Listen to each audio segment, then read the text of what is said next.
Start her up.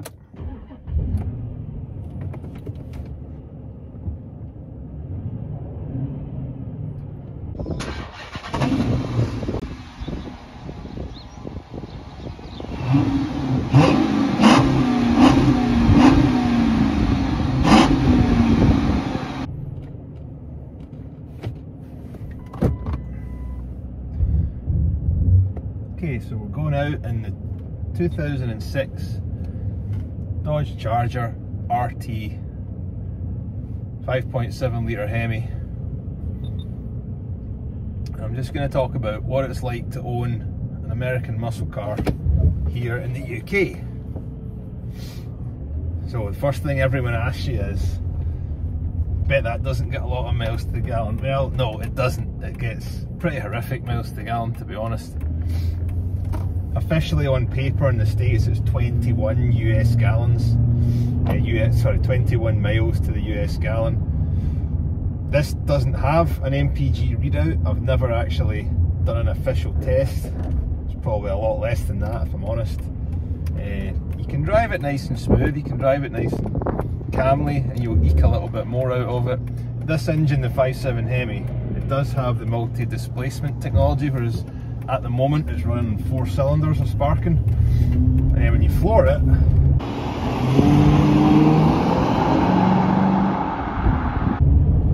all 8 cylinders kick in. Probably saves about 1 mile to the gallon if you're lucky. So, but it is there. The car is brilliant to drive. It's so smooth and it's so powerful, and you get a noise that you just don't get from any other type of car that you can get European models. You just don't get the V8 rumble from anything else. Even cars with more horsepower than this, they don't. This feels as if it's going faster than it actually is when you floor it. And I'll try and replicate that in a second once I get to a road that's got a national speed limit on it.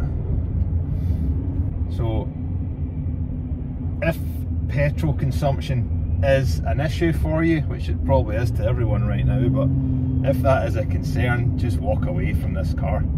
Don't buy one of these, because if you're driving every day for work, or you need to commute a lot, or you're out and about every other day and use it as a daily driver, then it will drink the fuel. This is my daily driver, but I don't drive a lot of miles.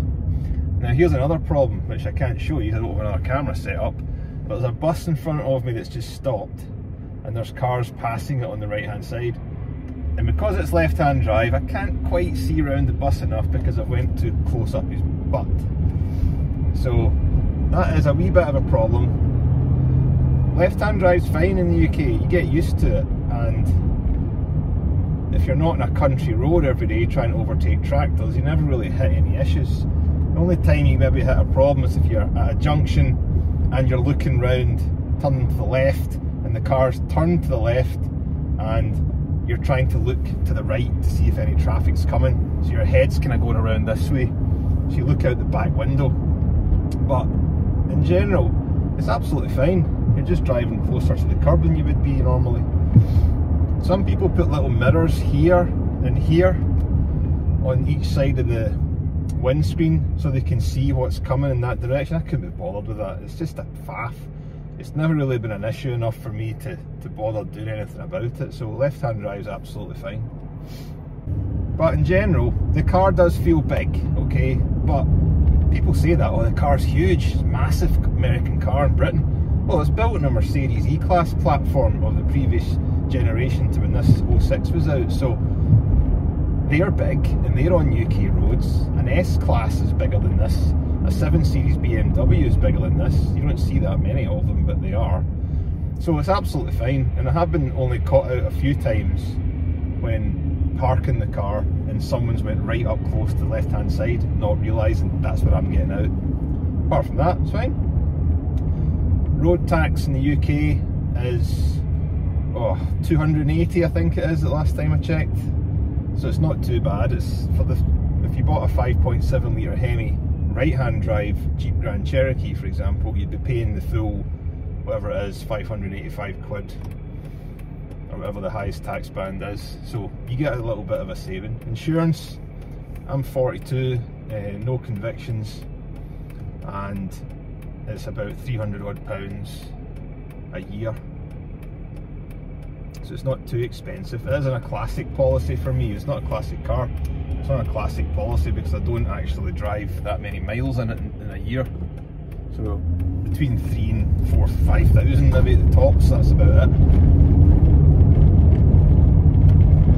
But it really is good. I mean, I used to have a Mustang fastback 2005 V6 manual, and I had that for 12 years. And the reason why I bought this was so I could put the kids' seats in the back and they could come out with me, because the Mustang simply wasn't getting used. The back seats are tiny.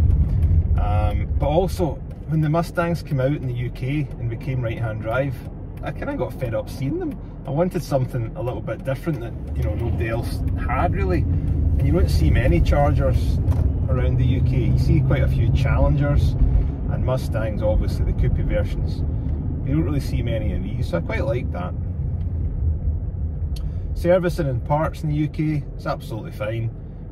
I've replaced the brakes on this car, I've done the brake calipers, I've serviced it 3 or 4 times in the 3 years that I've owned it, full service. You can get filters, you can get oil filters, you can get spark plugs, ignition packs, you can get everything from local car parts, dealerships, like Euro Car Parts or something like that.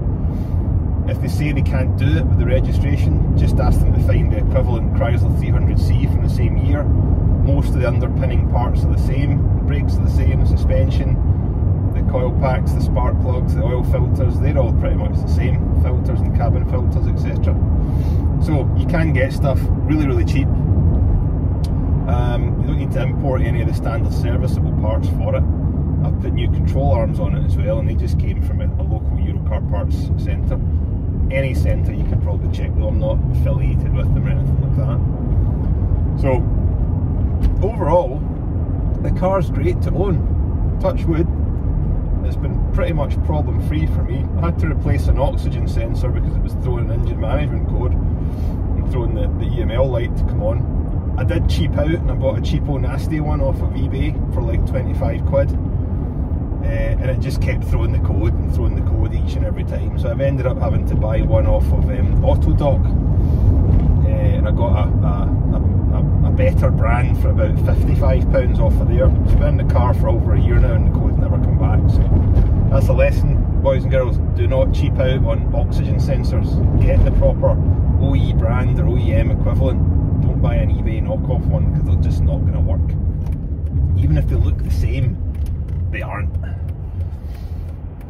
So here we go, here our first chance to get out on a bit of an open road, although it is extremely busy. It seems to be everyone's going on holiday this weekend. 1 hour later.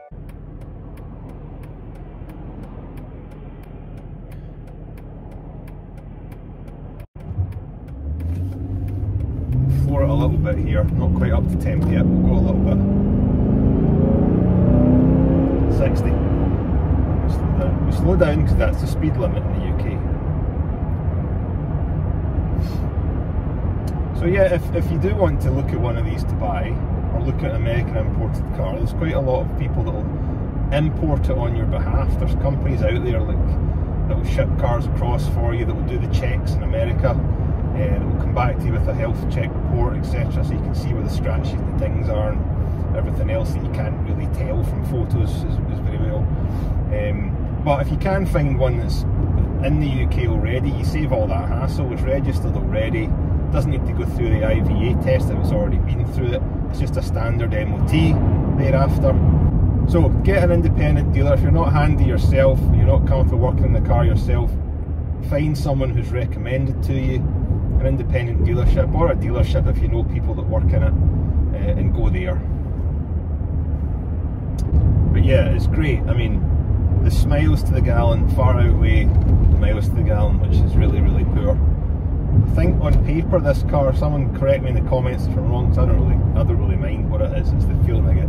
I think 0 to 60 is 5 point something. I've seen cars on the internet doing 4.9, but I think they might have been modified slightly or had something done, because I don't think it's as fast as that, but it is pretty fast. It is pretty swift. This one doesn't actually have the computer that tells you your 0 to 60 time, whereas the later models did. In America you're spoiled for choice with the ones you can buy. Here, not so much. So this car will be going up for sale if anyone's interested. I'll be putting it up on Auto Trader and maybe eBay, I don't know, I might do both, but I'll put it up for sale quite soon, because I just want a change. I've had it for 3 years now, and I think it's just time for a change, to be honest. Any car guy watching will know you get that itch, you have to scratch it. So I'll be sad to see it go, but I will be looking for something just as powerful and fun to drive.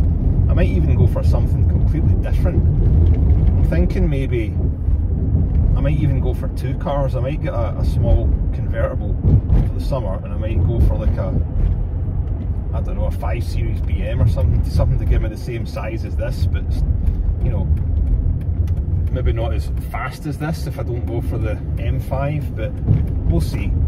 Still up for discussion. So yeah, thanks for watching, and please like this video, and we'll see you in the next video. Thank you very much. There's a strange sight. Fuel light's about to come on.